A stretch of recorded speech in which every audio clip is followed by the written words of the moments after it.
If the government is fake, news is fake, and science is fake, and when cherry-picking them is fake too, then how to cope with the deluge of system manipulation? Bruce Charlton.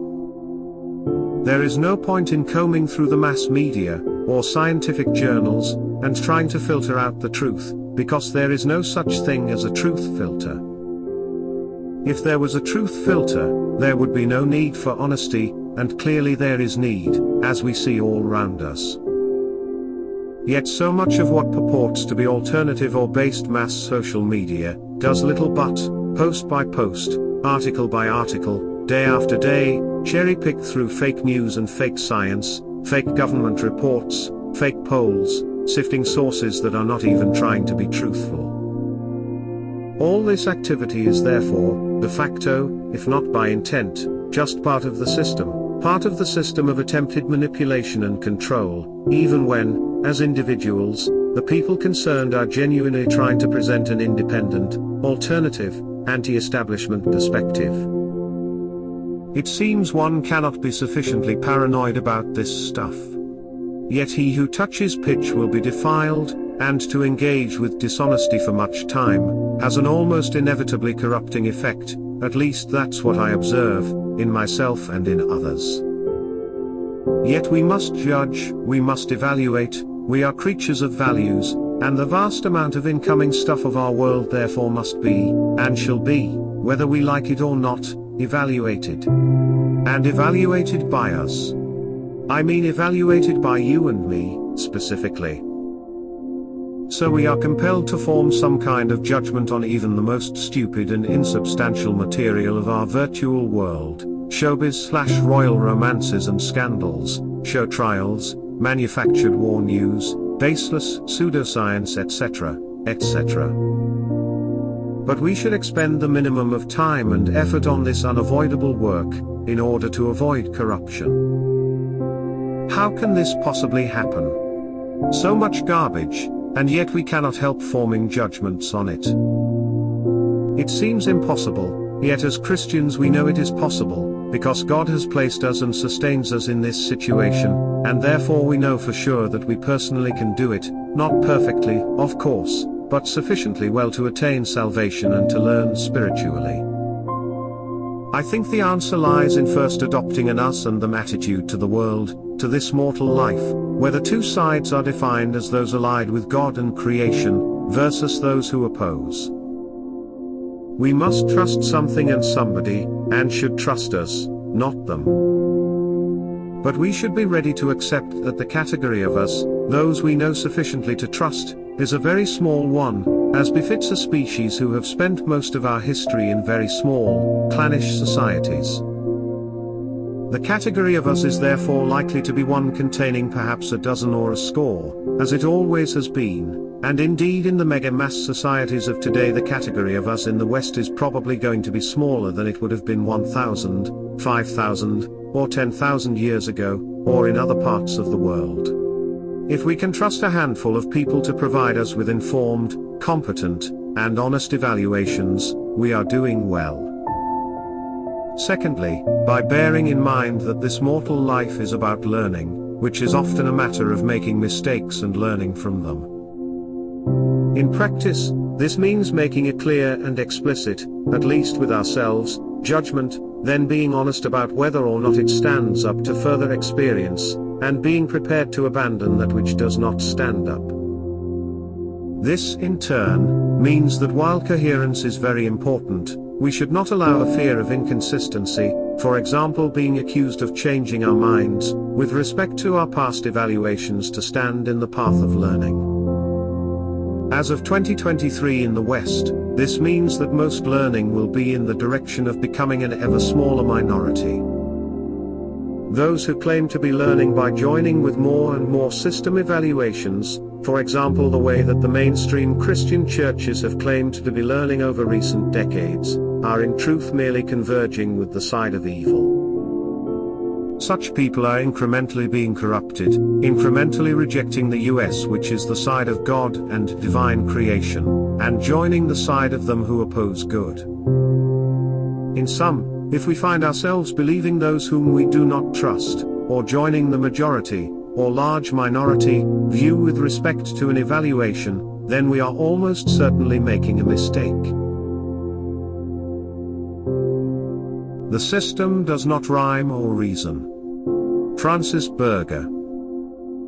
To point out that everything the system plans or does is inherently illogical should be kept in obvious territory, yet for some strange reason, it isn't. At least not for most people in the West. Having said that, whenever you encounter anyone who defends anything the system plans or does as logical and coherent, take a moment to consider that you are dealing with one or more of the following.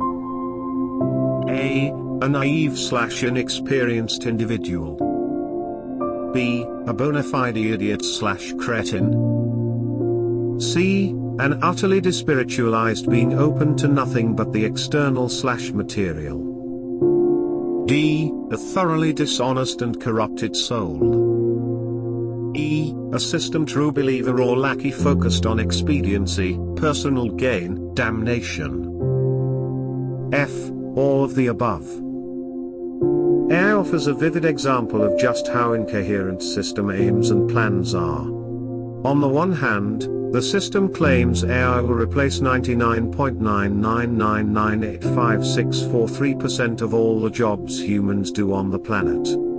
On the other hand, the system insists it must import millions of migrants and guest workers to fill the overflowing abundance of current and projected unfilled job vacancies. Since we're on the topic of guest workers and migrants, the system claims it must reduce standards of living in the West to fight climate change and reduce carbon footprints, yet, it sees nothing wrong with importing millions of migrants and guest workers from places with supposedly low carbon footprints and incorporating them into countries with high carbon footprints where the individual carbon footprints of said migrants and guest workers instantly increase at least tenfold. The system constantly squawks about defending the inalienable right to bodily autonomy for all sexual deviants, yet wastes no time crushing the right to bodily autonomy when it comes to things like birdemic pecs. The system continuously warns us that there is not enough money to pay for burgeoning social benefits like retirement, as our societies continue to age, yet it effortlessly finds an endless supply of money to pour into the current war just west of Vodkaland. A few years ago, the system was willing to close down the entire world and its sacred democracies in the supposed effort to help save every single life. Now it is eager to kill everyone in the world in the name of its sacred democracies. And so on. The system's incoherence is intentional, a part of its destruction/damnation objectives. It is also safe to say that this incoherence is now perpetual, at least for as long as the system continues to function. Anyone who thinks otherwise is not thinking and must be treated accordingly. In light of this, I think it's way past time for people to search for logic and coherence in the system and begin thinking out with the system, because logic and coherence, to say nothing of truth, beauty, virtue and everything else that is good, can only exist out with the system. So start thinking out with the system. Do-it-yourself philosophy, or it won't be done. Bruce Charlton. I was interested in philosophy from my late teens, and then in my mid-20s became gripped by some philosophical problems to the point that they seemed of vital importance to sort out, in some way. These rather abstract problems, such as about how we could know something, and be sure, certain, that we knew, what did knowing mean, etc., seemed also very relevant to my then personal happiness, and my ability to make life choices, and to lead a satisfying life in my future. I had a general hunch that if I questioned and questioned, rigorously and honestly, I would reach a bedrock of solid truth that would satisfy me, and upon which I could build my life. Being then young and gregarious, I thought of philosophy as a group activity, and I wanted above all to be able to discuss it, a lot, until I got to the bottom of these things.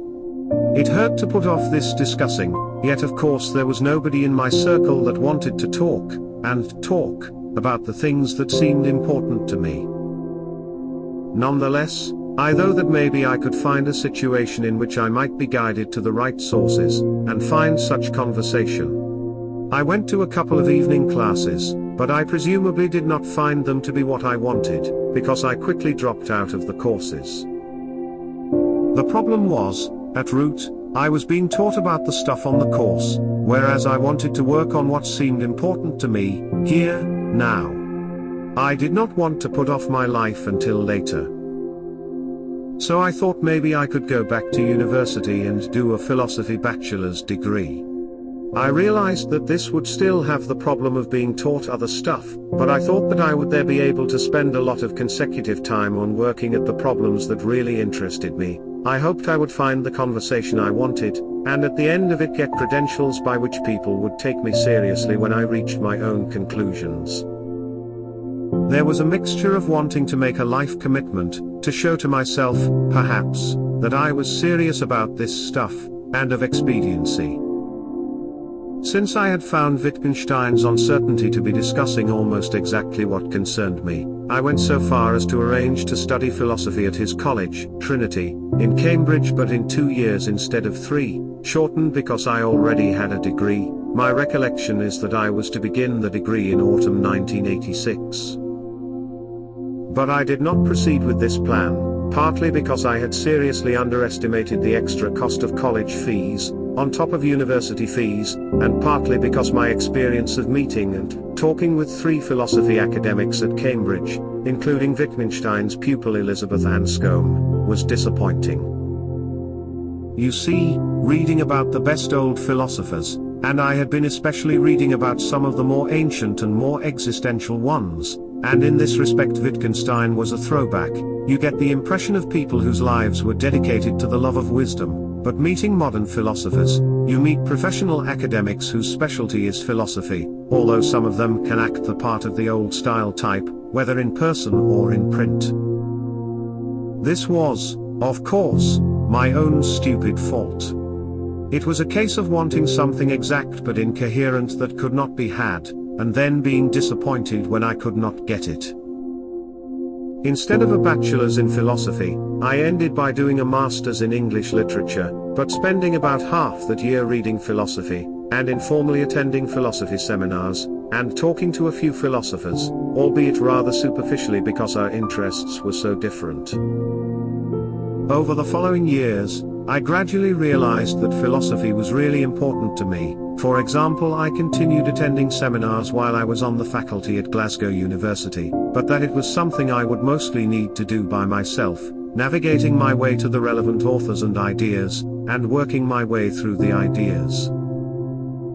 For a few years I did have a lot of genuine philosophical conversations with a colleague, Peter Andras, about Niklaus Luhmann's systems theory, so I did end up having that experience. I mean really working, doing philosophy, as Wittgenstein called it, but in his case it sounded like a kind of monologue to disciples, rather than genuinely dyadic, in real time, sticking to the detail of specific and mutually fascinating ideas. Talking on and past the surfaces that are usual in social chit-chat so that personality falls away, being led by the ideas rather than politeness, or trying to be interesting, the conventions and considerations of sociability and the other limitations that constrains normal discourse to be little more than amusing or arguing for dominance.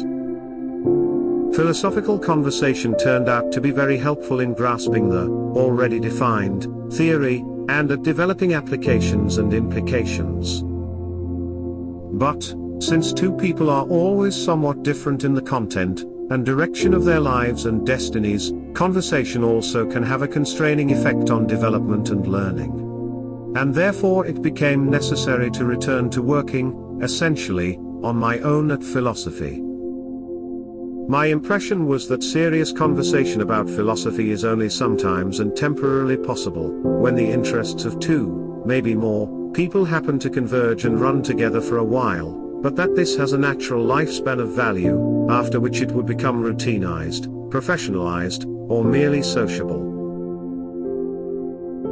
In other words, and despite the allure of Platonic dialogues which are, after all, a kind of fiction, and also seem like expositions of ready-made philosophy, rather than depicting a process of genuine discovery, I have come to believe that philosophy is in its essence a solitary activity.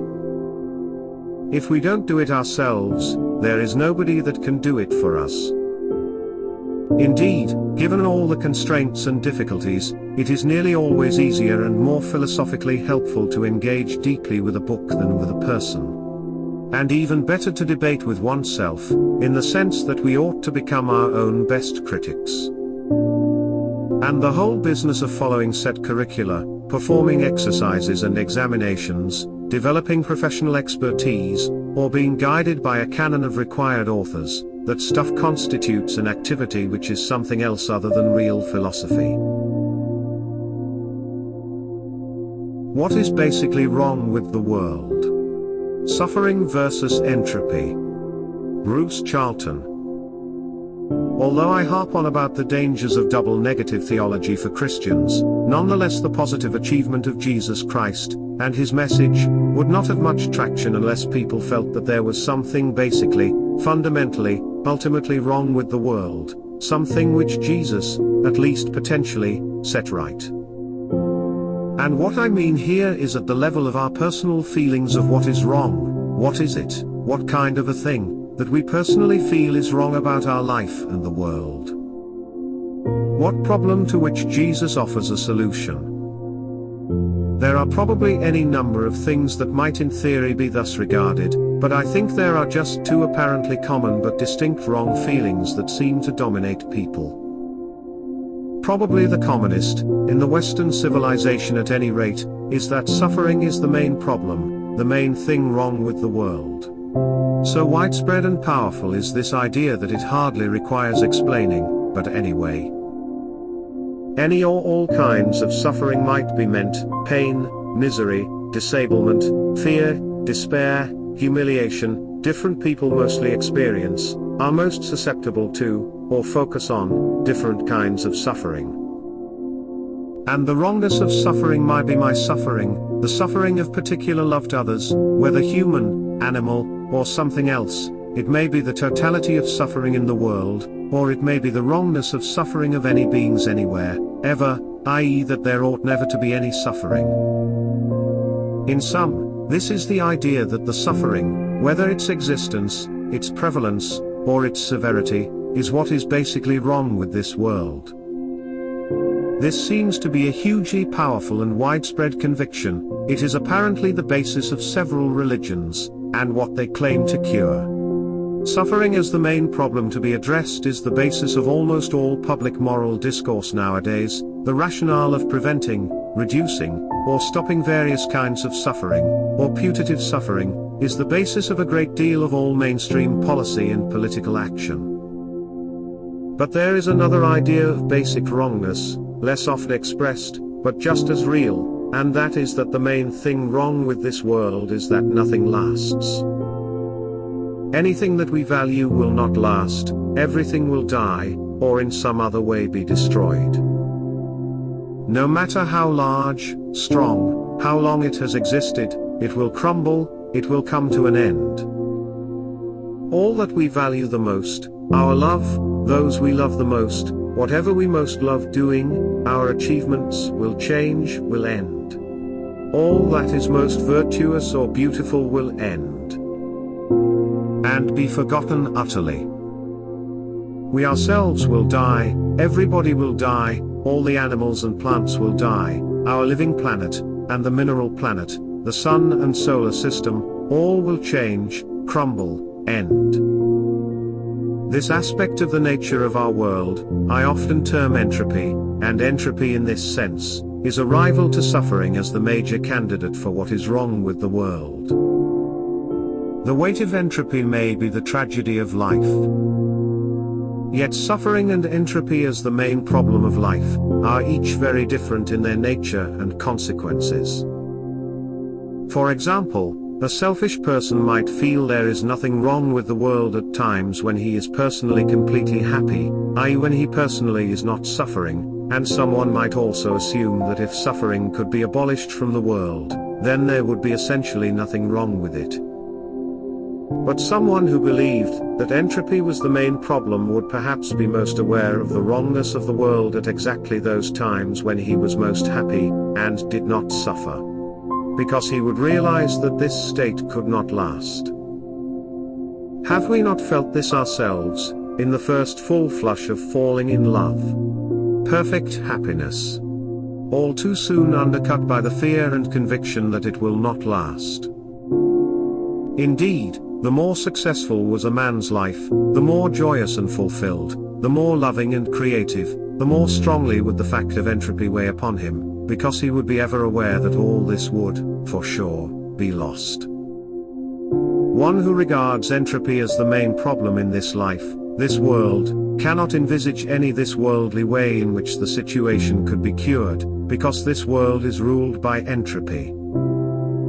No conceivable political program or psychological treatment would make any difference. The better that things became, the more tragic the sense that none of it would last. This circles back to Jesus Christ, because Jesus did not claim to eliminate or even diminish suffering in this world.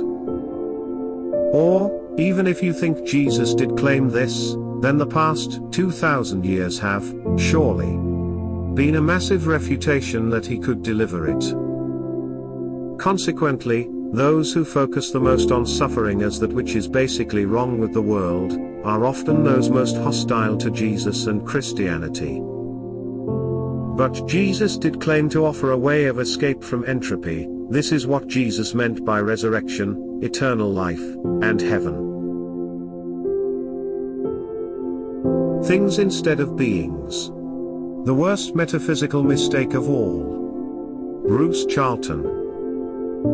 The whole of Western philosophy, and, more importantly, everything else, is rooted in a metaphysical error, a choice of assumption concerning reality that has accumulated in its damaging effect until now, when we are inhabiting a world in which humans, animals, plants and everything else is being enslaved to serve things. Well, not really. Because the things are merely tools of demons, but the assumed things are the excuse by which the demons do the enslaving.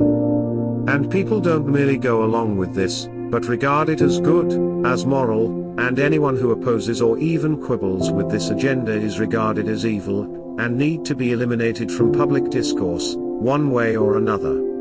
Such is the nature and effect of metaphysical error. Even worse, or, in fact, what makes it possible, is that the things are abstractions, such as, well, the litmus test issues, to mention only a few of the most influential, but also things like the modern virtues of altruism and compassion for suffering. The mass addiction to, and participation in, media, has made matters more blurred and therefore worse. The media sustains the virtual reality, and in this virtuality, which is reality for most people most of the time, things are beings, and yet they are still things. So, what about this metaphysical error? We all started out assuming, and experiencing that our life, the world, the universe consisted of living entities. That it was alive because made of beings, and that beings had attributes such as being alive, conscious, having purposes, and so on. And then, we all started to assume, instead, that the universe had things in it, things that were not alive, unalive, dead, inert, without life, purpose and certainly without consciousness. Until it eventually seemed just silly, absurd, ridiculous. That such things were alive. And then? Well, we began to think that maybe plants, animals, people were also not really alive in the way we used to think. I mean, nobody can define life after all, not even biologists. We started to believe that all which was alive was evolved or developed from unalive things, and so was not qualitatively different from things. We started to believe that things were caused by other things or happened randomly for no reason, and that therefore plants, animal, people were also things that were nothing more than the results of things happening to things. And so on. And then this world of things got priority over what had once been beings.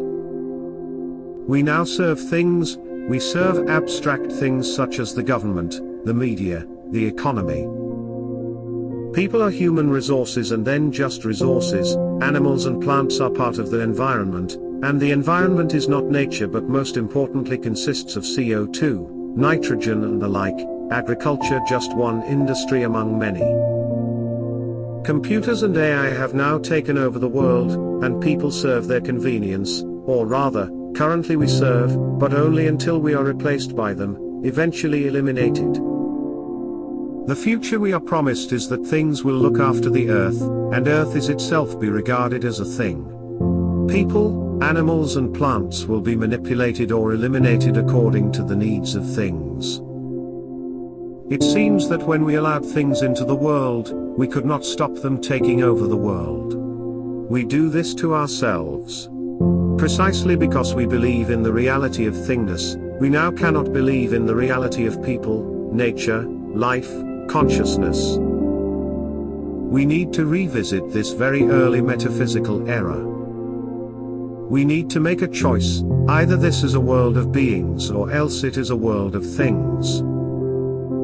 So long as both exist, both cannot rule, one must serve, both cannot survive. Things or beings, not both.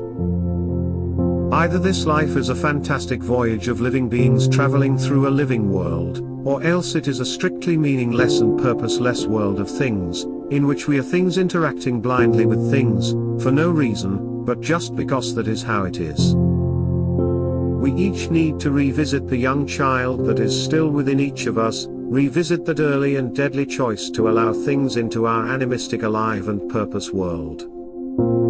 Without some such revision, all of philosophy, science and, yes, religion, including Christianity, will merely re-deliver us to the world of things, with things displacing God and Christ, as well as things displacing you and me.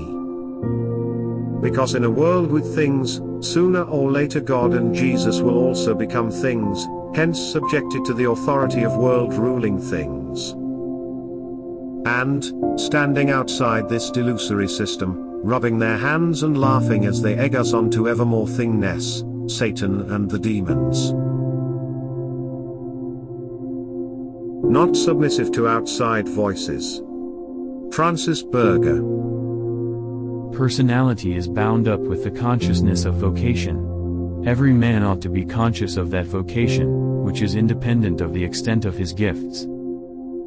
It is a vocation in an individually unrepeatable form to give an answer to the call of God and to put one's gifts to creative use.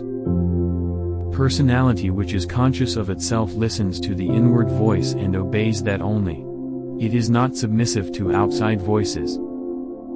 The greatest among men have always listened exclusively to the inward voice and have refused to conform so far as the world is concerned. Nikolai Badaev, Slavery and Freedom. The great, and attainable, task of becoming more conscious. Bruce Charlton. It seems impossible, for many reasons, for us to make ourselves feel good, or even better, most of the time, certainly not all of the time. Indeed, to focus on our feelings, seems like the wrong approach altogether. And indeed it is. Although our feelings are nonetheless always relevant. Higher consciousness, i.e. a more God-like awareness and perspective, sounds to be working along better lines, with better goals, but it is hardly more attainable in practice, if higher consciousness is regarded as a more divine way of being. It does not take much adversity to prevent us achieving higher consciousness, or even imagining that we do, or to knock us off such a perch. And our own sinful natures will do the same, sooner or later. Yet if we recognize that consciousness is a kind of awareness, then more consciousness is a frequently attainable goal. In the first place, we can be aware that more consciousness is needed in general. Secondly, we can be aware that greater consciousness is desirable in some particular. And thirdly, at best we might actually experience that consciousness. Rudolf Steiner and Owen Barfield both regarded this as perhaps the most important task of Western man in the 20th century, and that fact that Western man did not even attempt the task, is a deep and primary cause of that profoundly self-hating, and self-destructive civilizational trend that continues to increase. Of course, consciousness is a means or a mode, and to become more conscious means conscious of something. That bit often gets left out when people talk about consciousness. The first step therefore needs to be gaining an understanding of that reality of which we desire to become more conscious, and that implies metaphysical reflection, which is itself a form of consciousness. The first goal, for most people, is to become conscious of our own primary assumptions concerning the basic nature of reality, how reality is structured, how things in general work. Whatever these assumptions may be, and they are likely to be negations, about what is not, since that is what our culture inculcates. Only after we are aware of them, can we decide whether or not our metaphysical assumptions should be allowed to stand, or should be changed. For example, yesterday I was writing that I personally want to regard, assume, reality, the universe, this world, as alive, and composed of beings. And that I want this, because I regard it as true, and because regarding the universe as made of things leads to great evil. Such a recognition, a specific wanting, is at the second stage I described above. It is a recognition of some specific awareness that I desire to develop. Even of itself, despite that this form of consciousness is known about rather than actually achieved, this is progress, and it potentially enables discernment and evaluation of the world. From this recognition, I can then strive actually to experience this consciousness of the living universe, actually to see things that way, from that perspective. This may be achieved to a partial degree, or for a limited period of time, and we should aim to be aware of this achieved degree of success as well. At this phase of man's development, self-awareness, consciousness, is a vital concern, because without it we cannot escape from this arrested spiritual adolescence that afflicts so many Western people so severely, and indeed, apparently, nearly everybody everywhere to some significant degree. We have painted ourselves into a corner by our fundamental assumptions, and there can be no escape until after these assumptions are revealed and challenged, otherwise we will just set about rebuilding our own prison. There is therefore a necessary inward turn, rooted in a recognition that our external culture is making things worse, but an inward turn that enables and should be followed by an outward turn, whereby we strive for consciousness of this then that then the other. As a task, it has no obvious end point, and is the task of a lifetime potentially. However, what it is that we become conscious about, is a thing that will vary between individuals, and at different stages of life. For the young adult, love, sex, work are likely to be subjects about which to become more conscious of our assumptions, and what we would desire our assumptions to be. Such concerns are spontaneous and unavoidable. Whereas for an older person, sleep, death and the dead may well become much more important subjects than they were for the young adult. Again, such concerns tend to arise spontaneously. In general, the subject matter is not chosen but presses upon us spontaneously. However, the formulation of the pressing problem or recurring question is almost certainly wrong, and therefore unanswerable, unless the earliest stage of metaphysical reflection has been successfully accomplished. It may seem that the task of becoming more conscious is a futile and quietistic bit of private piety, irrelevant to the world, and symptomatic of extreme decadence and selfishness. But that is itself an assumption based upon metaphysical convictions that are, very likely, to be unknown and unexamined. Before validly discarding the ideal of increased consciousness as a valid goal, for you yourself, here and now, you would need to understand explicitly what you would regard as a valid goal and why, in an ultimate, not merely short-term expedient, sense. And become conscious, too, of the nature and mechanisms of relationship between the individual person and society. The thing is to make a start. From then, the next problem you ought to address will reveal itself, and one thing will lead to another. More on the soul. William Wildblood. In the recent essay about the soul and what it is, I drew a distinction between the soul and the earthly personality, what are sometimes called the higher and lower self, saying that it is the soul that is our real self and the earthly self is merely its representative in the material world. I should emphasize that this is not the same as saying that the soul is a spiritual being which has become trapped in matter, whether for reasons of karma, wrong thinking, some kind of spiritual trauma or whatever, and that the material world is therefore something to escape from. That's the Gnostic view, and it is wrong. It has many modern equivalents which are all variations on the theme that somehow the soul is good and the lower self bad. That is not the case. The soul incarnates in matter, which is created by God and therefore good even if it has become corrupted, in order to further its evolution as in unfoldment of its potential. It avails itself of the possibilities of the material world, to develop itself. Through separation it becomes more conscious of itself and better able to make positive choices consciously. Our material self is not evil, illusionary or in any way wrong except when it is seen as an end in itself. It is certainly limiting, but that is the whole point of it.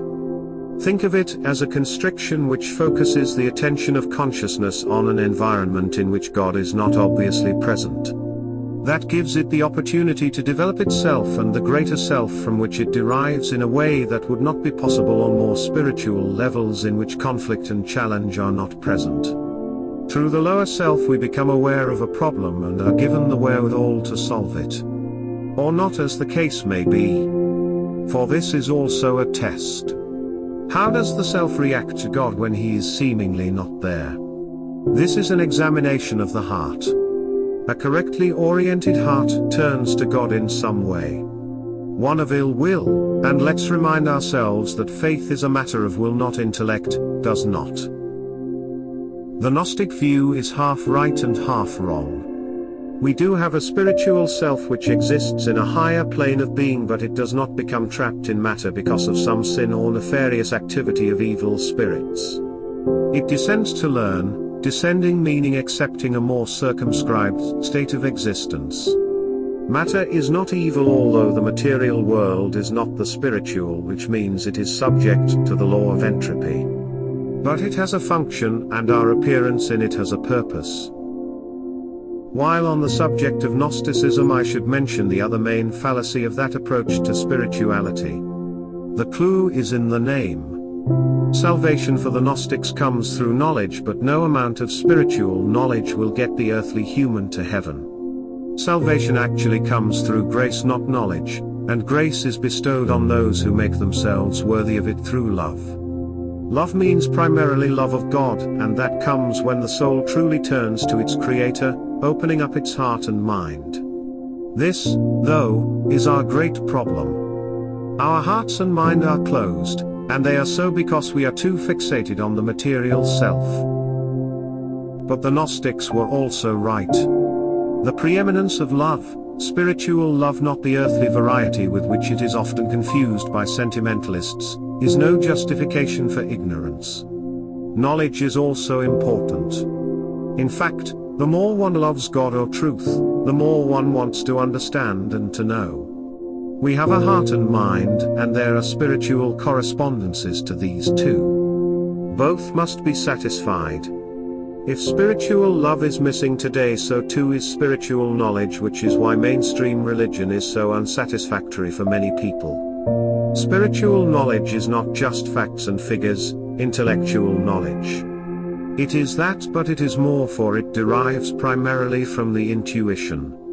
Esotericists have a vast collection of knowledge about the spiritual worlds, an Alexandrian library's worth, but all this is flat until animated by an individual's own intuition. Love and wisdom. These are the two attributes of the developed soul. Both must be pursued by the aspiring disciple until he gets to the point where he sees they are actually but two sides of the same coin. The Sacred Kingship of Arthur, and the Role of Merlin, from Gareth Knight. Bruce Charlton. From the secret tradition in Arthurian legend, the archetypal themes, images and characters of the Arthurian cycle and their place in the Western magical tradition. Gareth Knight, 1983. In the matter of Britain, the days of the dawn of our epoch, man was far less individualized than he is now. Man was more group-minded and open to interplane influences. Those who could best guide the destiny of their particular group were those who could be most readily receptive to teachings of a higher order of consciousness from the inner planes. Certain bloodlines had a natural clairvoyance, which was an important corollary of power and vision. This was the foundation of the concept of aristocracy and the divine right of kings, a concept so deeply ingrained in human consciousness that Charles I was proud to be a martyr in defense of it. The importance of this sacred kingship, and our inherited ease of contact with the inner planes, is clearly demonstrated in the Arthurian legend of Arthur's conception and birth, which reveal a specific policy of genetic engineering on the part of Merlin. Arthur, according to Merlin's intention, was meant to be a priest-king in the ancient tradition of Atlantis, chosen before birth, as a result of a mating carefully planned in the light of esoteric genetic considerations. Merlin chose the two parents with great care. Arthur's father was to be Uther Pendragon, of the ancient British royal lines. On his mother's side, Arthur had the blood of an Atlantean princess, Igraine. She was one of the sacred clan, who had come to Cornwall and become the wife of the local chieftain, known as Gerwa, the Duke of Cornwall or Duke of Tintagel. Gareth Knight was a scholar of Owen Barfield, and aware of the idea that human consciousness had developed through the centuries, in a particular direction from groupish to individualized, from obedience towards freedom, and in accordance with a divine plan. Here he explains and imagines this in terms of the Arthurian legendarium, with the purpose of using the result as a focus for ceremonial magical activities. In particular, Gareth Knight hones in on the transitional stage of human consciousness, the classical and medieval centuries which came in between the remote era of immersive and unself-conscious groupishness of tribal man, and the current individualism of modern man. This was a time when group identity and clairvoyance could be found most strongly in certain bloodlines of inheritance, and when contact with the spiritual world was still achievable, but only by such people, and or by the use of initiation, ritual, symbol and other technologies and disciplines.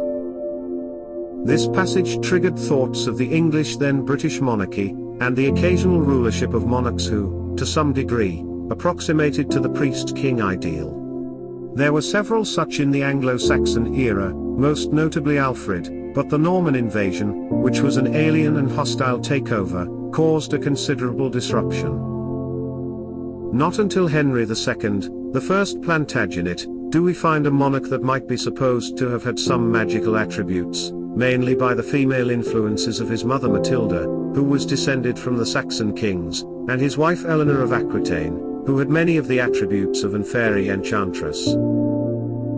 From then, through to the end of the Stuart line, with the death of Anne, there were from time to time English kings or queens with a touch of magic about them, and an apparent capacity sometimes to connect clairvoyantly with higher guidance, for example Richard I, Edward III, Elizabeth I. By my understanding, this form of natural magic gradually but inexorably dwindled, but persisted as at least a possibility into the 20th century, however it is now so weak a stream that it has become ineffectual. Such is the nature of these times, and of our predicament. There are three basic possibilities. We can yearn for, and try to restore, ancient ways including the groupish enchantment of those times, including to hope for the restoration of a sacred monarch, with divine right and naturally clairvoyant who serves his people by his own subjection to divine guidance. We can, and this has been the response of our official and mainstream culture, dispense altogether with the magical and spiritual aspects of life, except maybe as a hobby and lifestyle choice that does not affect our primary motivations, and these motivations are some mixture of political ideology with whatever is currently hedonically expedient, i.e. the bureaucrat careerist archetype. Or we can look forward, through, and beyond the present aspiritual, mundane, ideological and hedonic world, and consciously seek as individuals for a qualitatively different kind of spiritual knowledge and guidance. It is very difficult to do difficult things, therefore. A sort of definition of leftists. Bruce Charlton. Not many people try to do difficult things, either that or else they don't learn anything from their experience. If they learned from their own experience of doing something difficult, they would soon realize that if you really want to do something difficult, you have to make doing that thing the major priority. And, if you do not make doing it the priority, then either the thing will be done badly, or it won't be done at all. Not doing it at all means that it won't be done. Or, at any rate it means that the function it would have done will not be accomplished. What would have happened if the thing had been done, will not happen. However, and this is the complication, not doing it at all is not necessarily or usually fatal to people on the inside, people or organizations backed by power and influence, because the failure will be covered up and celebrated as success anyway, because most people don't really know or care about the thing. Indeed, I have often seen that people who try to do something difficult, and fail, and instead make that thing worse, are celebrated for their work. So long as the people say, over and over and loudly, that they are working and trying to do the difficult thing, they can be funded and praised for actually making it worse, pretty much forever. Anyway, the main point of this is that it is actually, for obvious reasons, when you think about it, very difficult to do difficult things, but the fact that this is not obvious, or denied, or covered up, means that someone who really is trying to do something difficult will find himself required to do a lot of other stuff as well, and the other stuff will be regarded as more important than the difficult thing.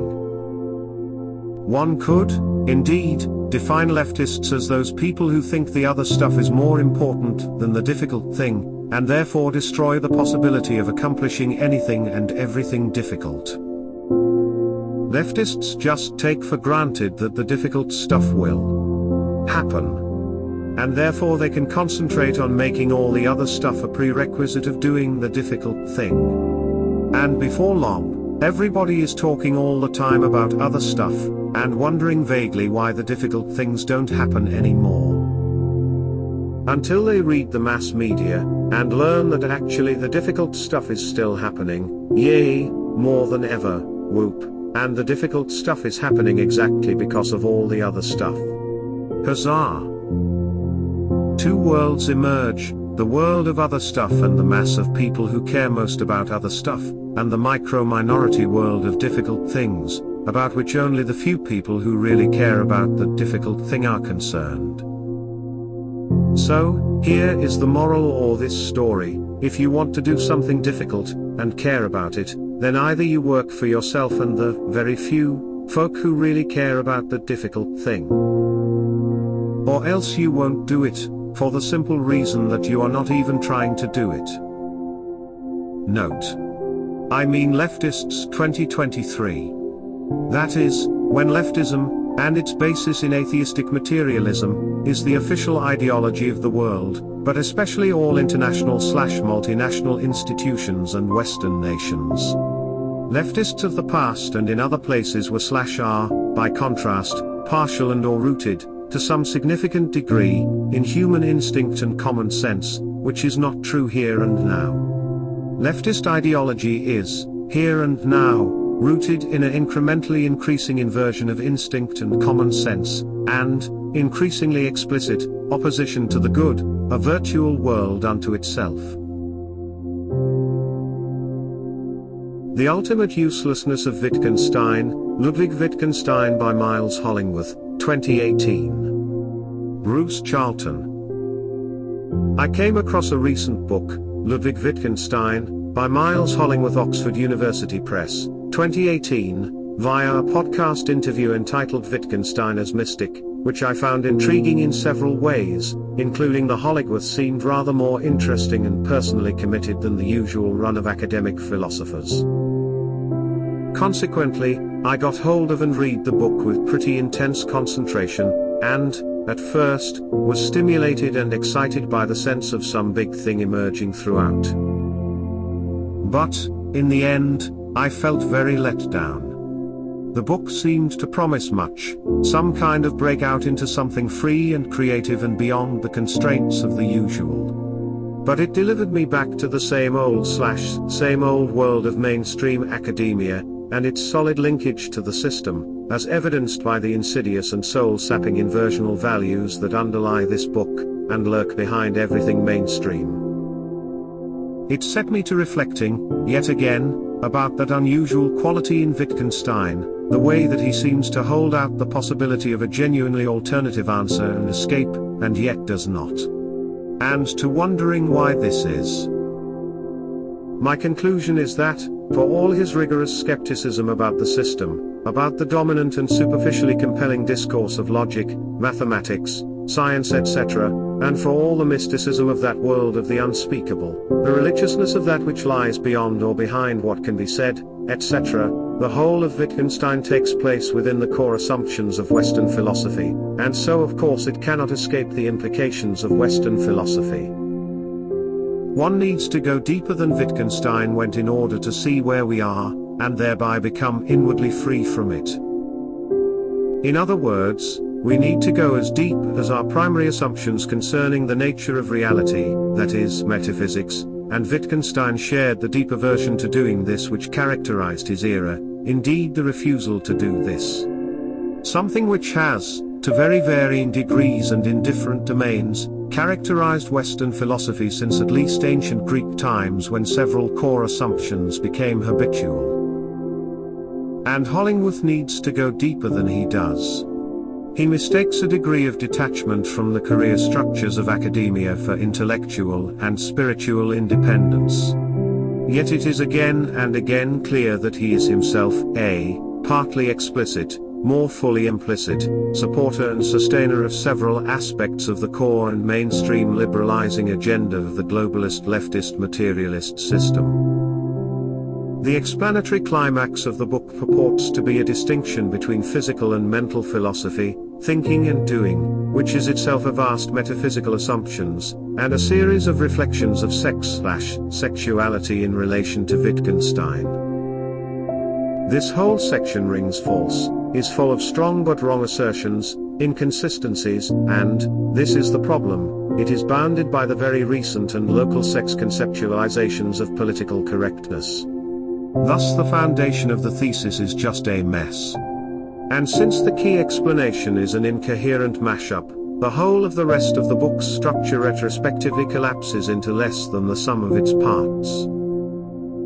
Wittgenstein's mysticism is ultimately a oneness mysticism, because his assumption is that God must be one, and one who created everything from nothing, ex nihilo, so that everything is of God and one.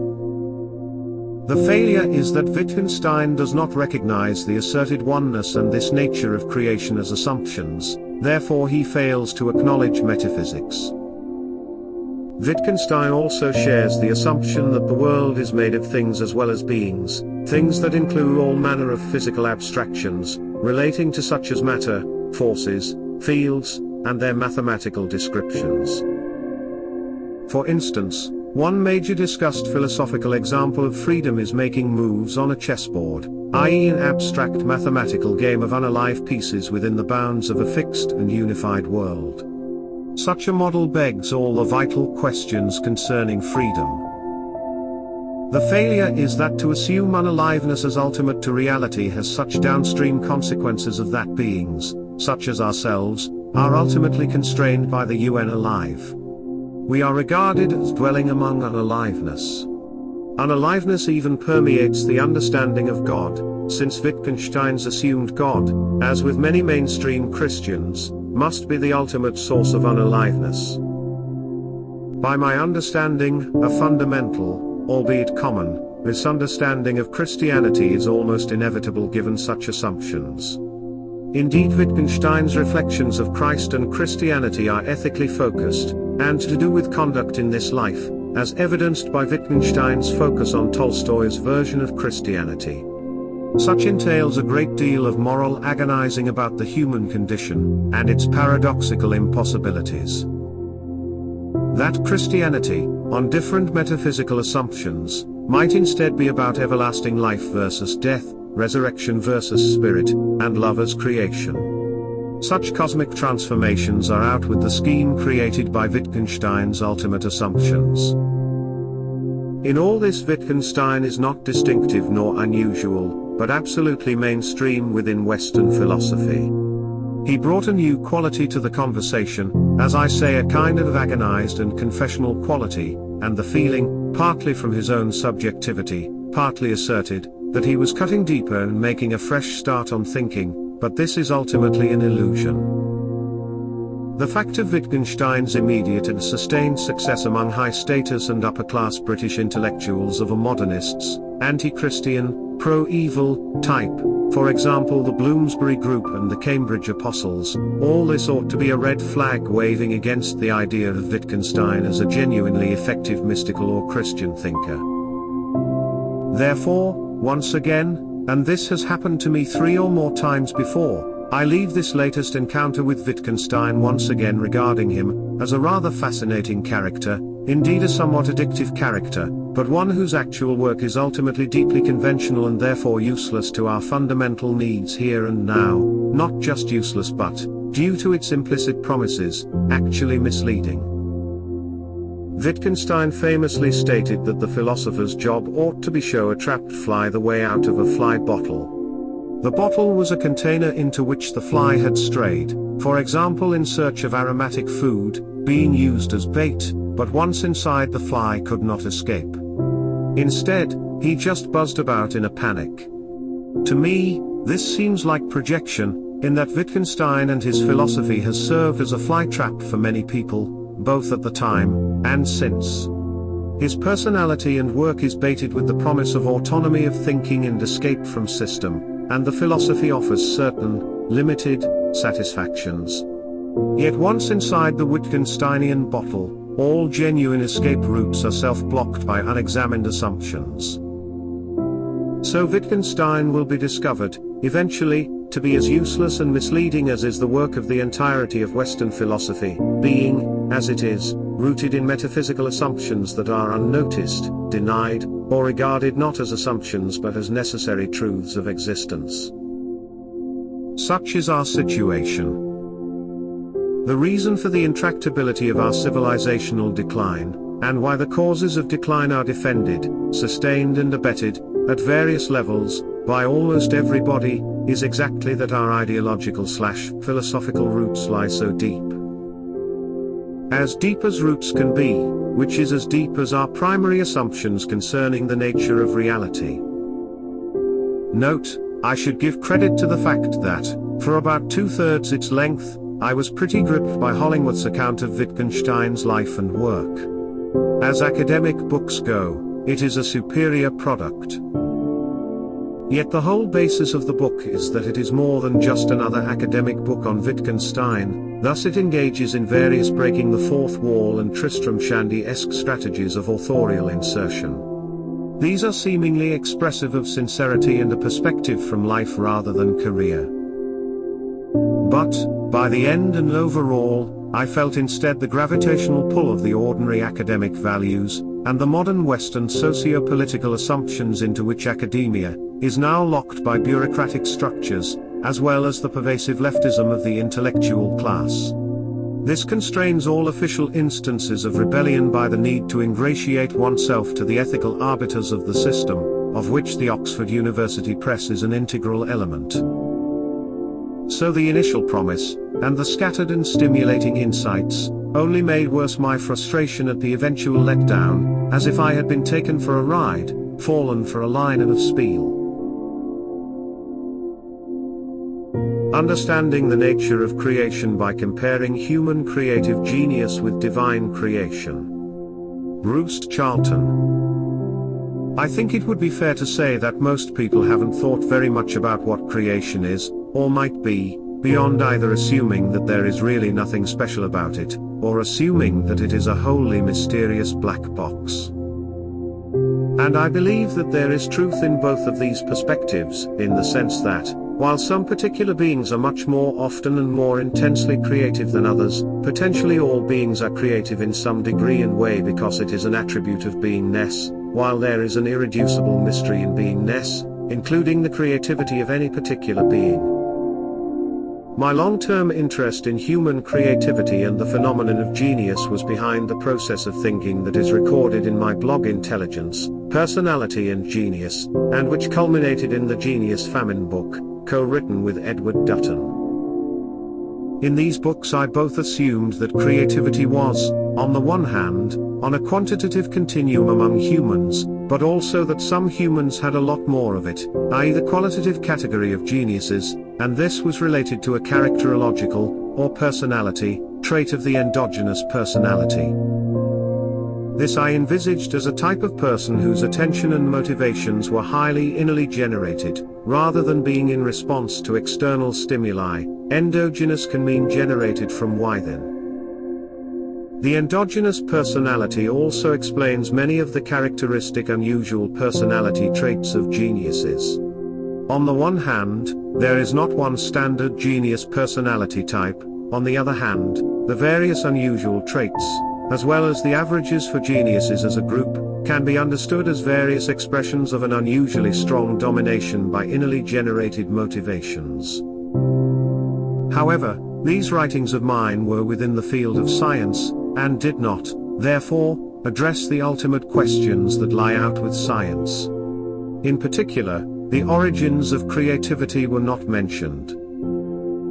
Science cannot, of course, discuss where creativity comes from, except to assume it comes from the other entities and phenomena that are a part of science. Therefore, the best theories of creativity in science can only assume that creativity is a process of selections and recombination, interpolation and extrapolation, of what is already known to science, and that the genius is therefore someone with exceptional ability to generate random hypotheses from pre-existing materials, and then rapidly to sort through and evaluate them. The assumed process of creativity therefore, and not by accident, resembles natural selection, undirected generation of variants, followed by a selection among these variants, based upon some functional criterion. But it can be seen that such a notion of creativity means that there is ultimately nothing really new about what is created. From the perspective of science, all creation is, by assumption, hence by definition, just selection, recombination etc. Such an idea of creation fits with the understanding of classical Christian theology, which draws a qualitative line between God the Creator, the one and only creator of everything from nothing, in a once-for-all act, and man the creature whose creating can only be a matter of selecting and reshuffling what already exists in God's creation. Thus God is the only really real creator, and man can only mimic divine creation in a kind of paint-by-numbers process, as a creature wholly made by God and using materials and instructions provided entirely by God. From this point of view, divine creation is a done deal. It already contains everything, and therefore cannot be added to. But if we consider the creative act itself, and assume that there must be the possibility of genuinely original creation, a creation which does indeed make something new, then we come down to the idea of creation as a property of any being, much like life, consciousness and purpose are other attributes of a being. In other words, we can, it is possible, if we wish, assume that creativity is one of the attributes of all beings, including God and including all other beings. And that is, indeed, what I assume. But what is creativity? In the first place, it can be defined double negatively, using terms from medieval Christian theology, as an example of uncaused cause or a first mover. Another, more positive, way of thinking about it, is that genius is generative, as the etymology implies, that is, genius is a kind of spontaneous generation, originating in a being, whereby what emerges could be regarded as an expression of the being from which it emerges. It is also helpful to remember that beings were unembodied spirits before there was incarnation. And, if we assume that spirits, as beings, are potentially creative, then the primary kind of creativity is thinking rather than doing something to the material world. Genius relates primarily to thought, not artifact. But, by the same account, this concept of thinking is real. Thinking is a part of the world, such thinking has an effect on the world. This clarifies that the essence of a human creative genius is not a book, painting or a piece of music, but the thinking from which an artifact may, or may not, later be derived. At the end of this line of reasoning, I arrived at an understanding of creating which includes divine creation and also the potential creativity of man and all other beings, God, man and beings within a single reality to which all these beings may, in principle, contribute their creativity.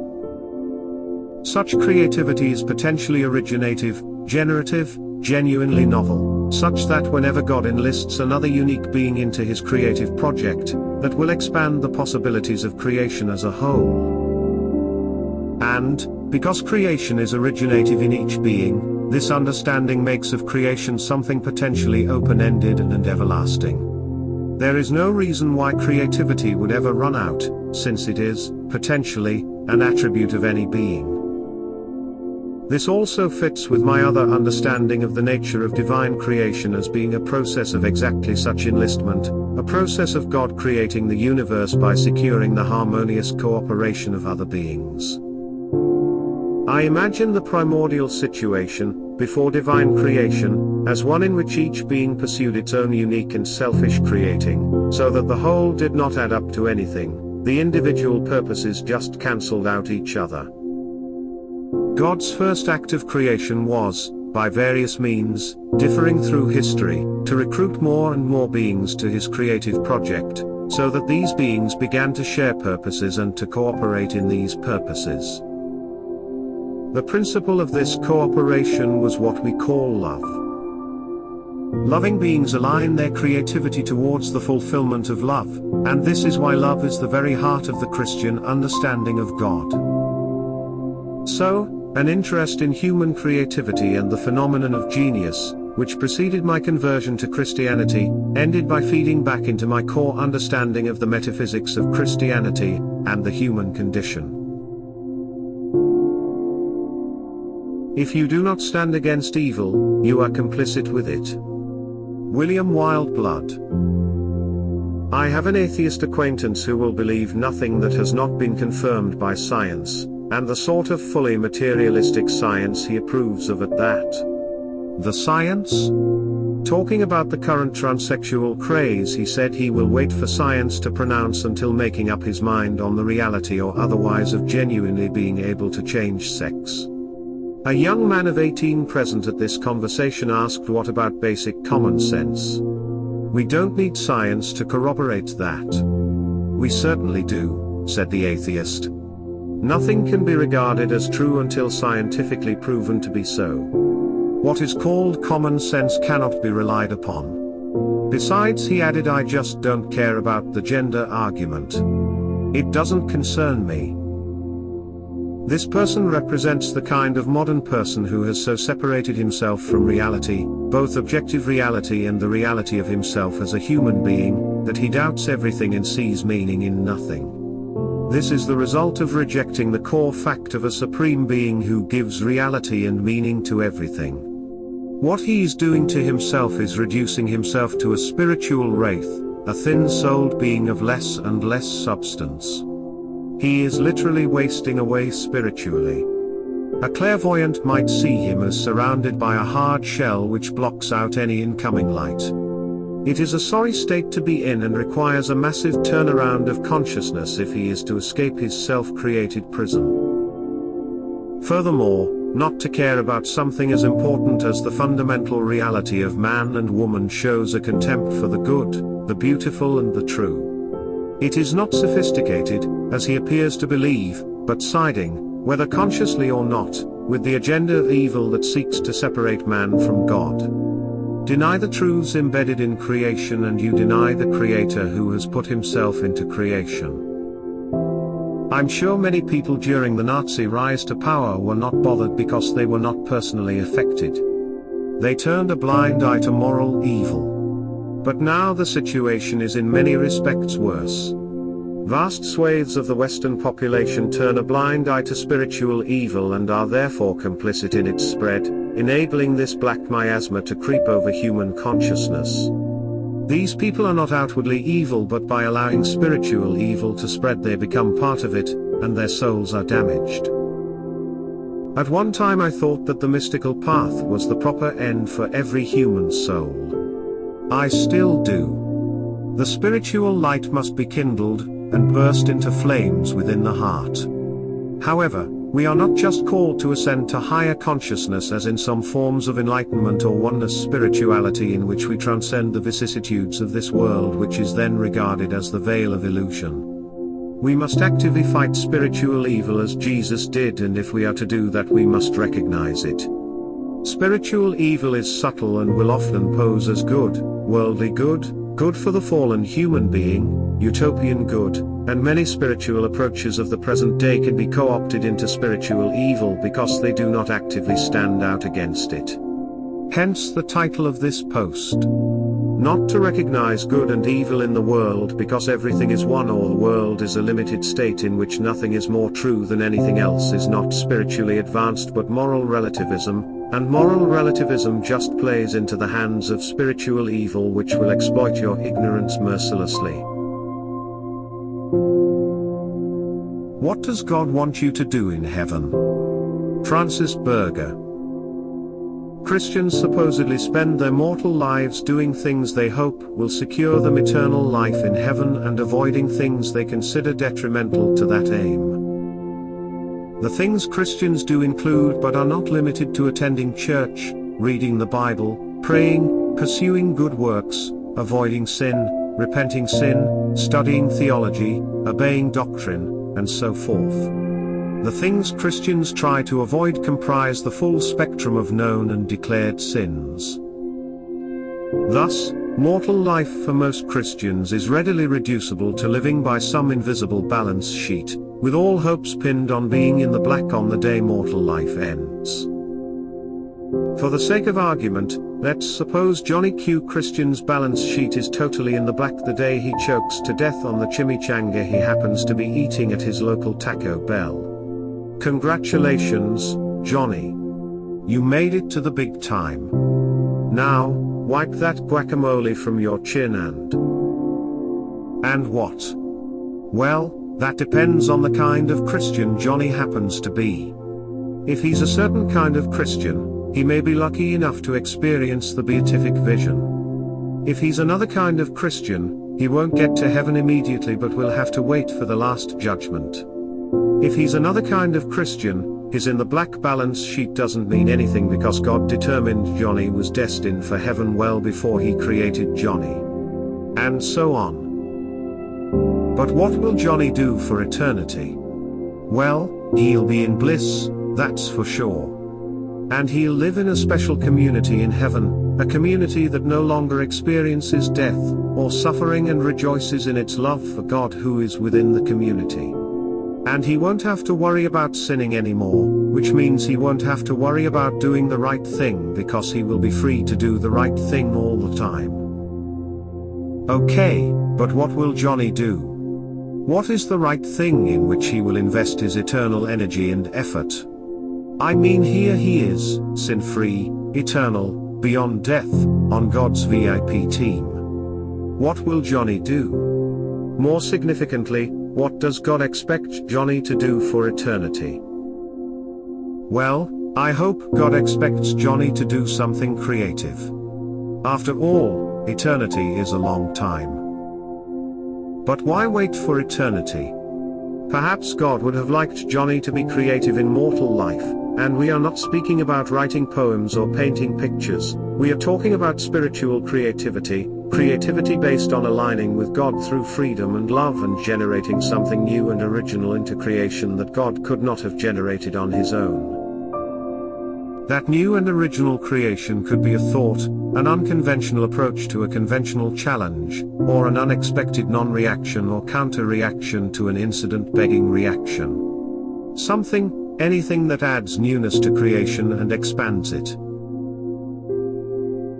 And in heaven, I would hope that God would be open to working with Johnny, because he knows there are things Johnny can add to creation that he alone cannot add, and that Johnny would be motivated to work with God, knowing that God wants nothing more than the continued expansion of creation.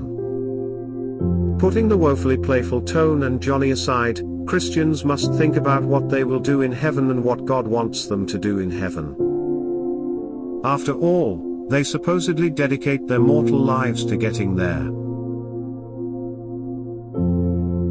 Effects of an illness, temptation to sin. Bruce Charlton. I've just had a couple of days of debilitating illness, flu-ish thing, with the coincident bonus of a migraine throughout, and this was severe and unremitting enough to switch off my powers of concentration and consecutive thinking. I was only really alive to the present moment, and that present was actively unpleasant. Several effects were noticeable. One was that I, almost instantly, fell into a double negative defensive posture in my basic attitude to life. In other words, I was focused on getting relief from the various pains and aches and other symptoms.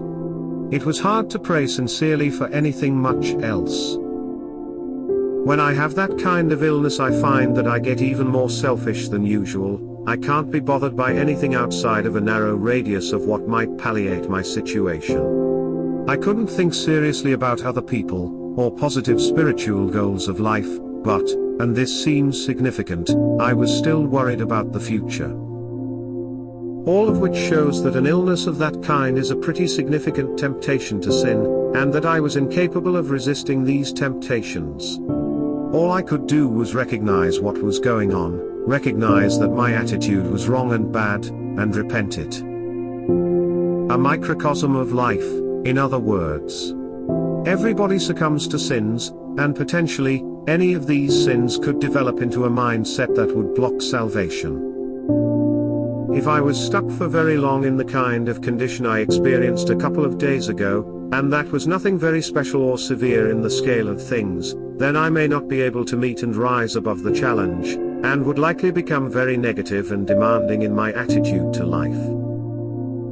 But, the great thing about being a Christian, is that this is not fatal, because no matter how weak we are or how badly we fail, it is repentance that is decisive. Of course, it is better to meet and beat a sin, and the benefits of having overcome a temptation will be carried through to eternity. However, the fact is that life is too tough for anybody to beat every sin, sooner or later, and typically several times a day at least. Everybody gets beaten by life.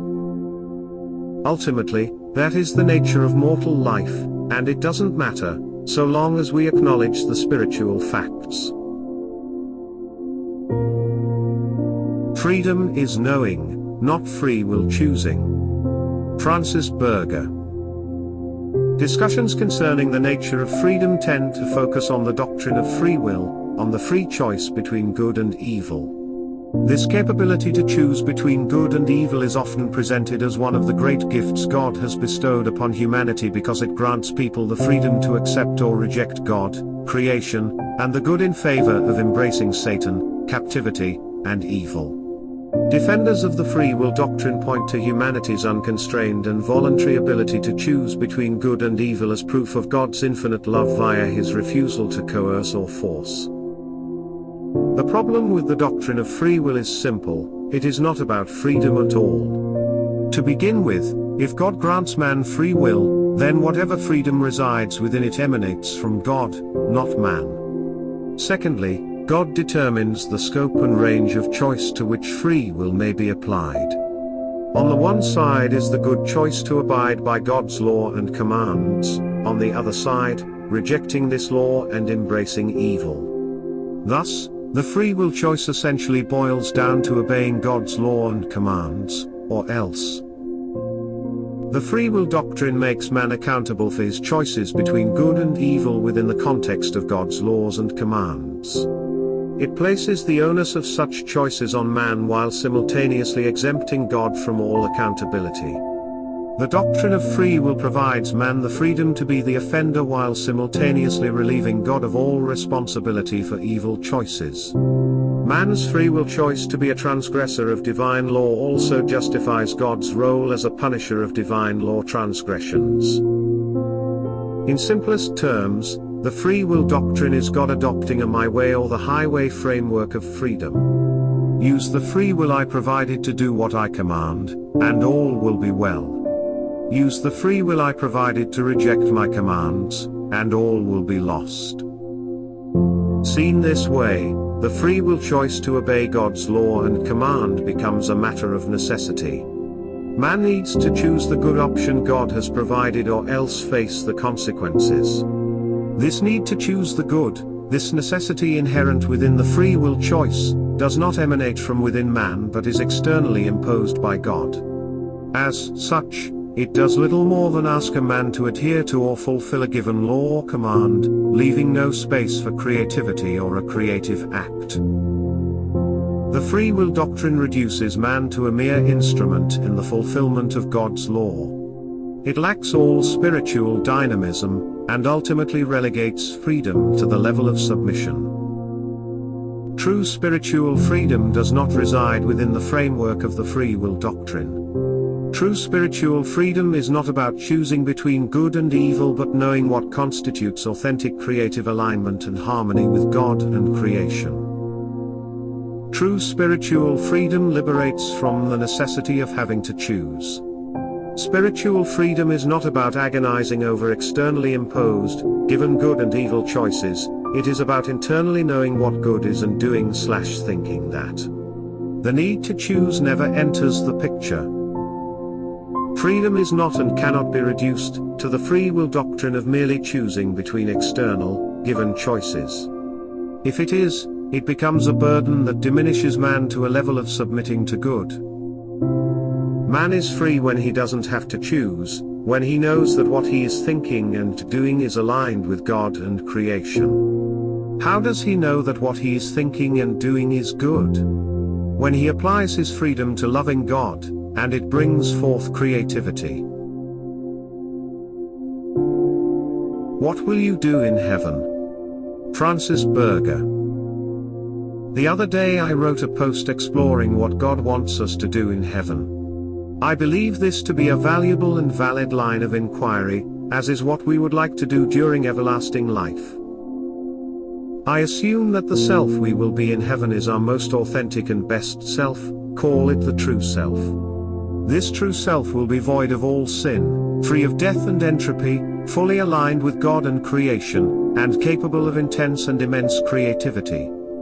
With this in mind, examining what our true self would do and want to do in heaven may be a useful and revealing thought experiment that may open many conduits of potential learning. At first, the thought experiment will likely be far more successful at uncovering false selves than honing in on what the true self would do, but this whittling away process can teach us much about our false selves and, perhaps, bring to light some false selves of which we may have been unaware. Since our true self will be sinless, immortal, fully aligned and in harmony with God and creation, and motivated to engage in creative acts, anything we think we want to do in heaven that strays from these essentials is likely to emanate from one of our lesser or false selves rather than from our true self. Why are we, here, now, so much more vulnerable to wrong ideas than men of the past? Bruce Charlton. It seemed clear to me that men of the past could believe all kinds of wrong things, and even have massively contrasting religions, without coming to serious harm. There was a very broad area of what seemed like common sense that meant almost all people, everywhere, shared broadly the same ideas of the good. But that now wrong ideas, and almost any wrong idea seems to suffice, leads to the grossest evil of value inversions, such that people nowadays consciously, actively and strategically pursue lies, ugliness and sin, and persecute truth, beauty and virtue, in ways that simply did not happen in the past. The best explanation for this difference of which I know, is Owen Barfield's account of original participation. What this suggests is that originally men were spontaneously, and mostly unconsciously, immersed in and controlled by the divine and spirit world, from birth and through their lives. This influence came through in all kinds of natural instincts, and these instincts shaped all traditional social practices, without awareness or planning. These ancient men were less free, less consciously aware, and they just accepted and followed all kinds of behaviors which, ultimately, derived from the nature of divine creation. Men were mentally part of divine creation, and therefore what they thought and did was broadly concordant with divine creation. However, across the ages and through the centuries this has dwindled. Men have become more conscious and autonomous of the natural and created, and in recent generations the immersive and unconscious, instinctive, controlling link between the divine and spiritual, and each man's thinking, has been all but severed, except during early childhood. We are cut off from God and divine creation. This phase we currently inhabit is what Barfield calls the consciousness soul, and it explains why bad/wrong/evil ideas now have such a devastatingly inversional and weird effect on individuals and societies. There is still a sense in which we all still already know, naturally, spontaneously, instinctively, what is good, i.e. true, beautiful, virtuous, in harmony with God and creation. Yet that knowledge lacks the automatic regulatory power it used to possess. Instead, we are often deeply suspicious of this innate kind of knowing. At any rate, such knowing is far more easily confused or overwritten than ever before in history, often as a prelude to its inversion. If all this is so, what does it mean and imply? It means that, in some sense, we can and should return to living in harmony with God and creation and in connection with the world of spirit. But it does not imply that we should recreate the behaviors and societies of the past. Indeed, that is strictly impossible, since we are now so utterly, radically, different from the human beings that used to inhabit such societies. A society based upon the natural and spontaneous connectedness of people to God, cannot happen when people are, as a matter of fact, not spontaneously connected to God. If not, then what? If not the impossible reversion, how instead might we move towards the harmony with God that Christians desire? Well, one helpful step is to identify and correct wrong ideas of our own. The fact that these wrong ideas were, pretty much, harmless to men of the past does not mean that these same ideas will not harm us now. Bad ideas now are widely and deeply toxic to our whole alignment with the world of divine creation, therefore we absolutely need to become aware of them, and correct them. It's a big job, for a Christian to identify that which used to be regarded as harmless, or even as necessary, to his faith, and then reject it as incompatible with the basic aim of Christian life. Yet something like that seems to be the special and vital spiritual task of this time and place.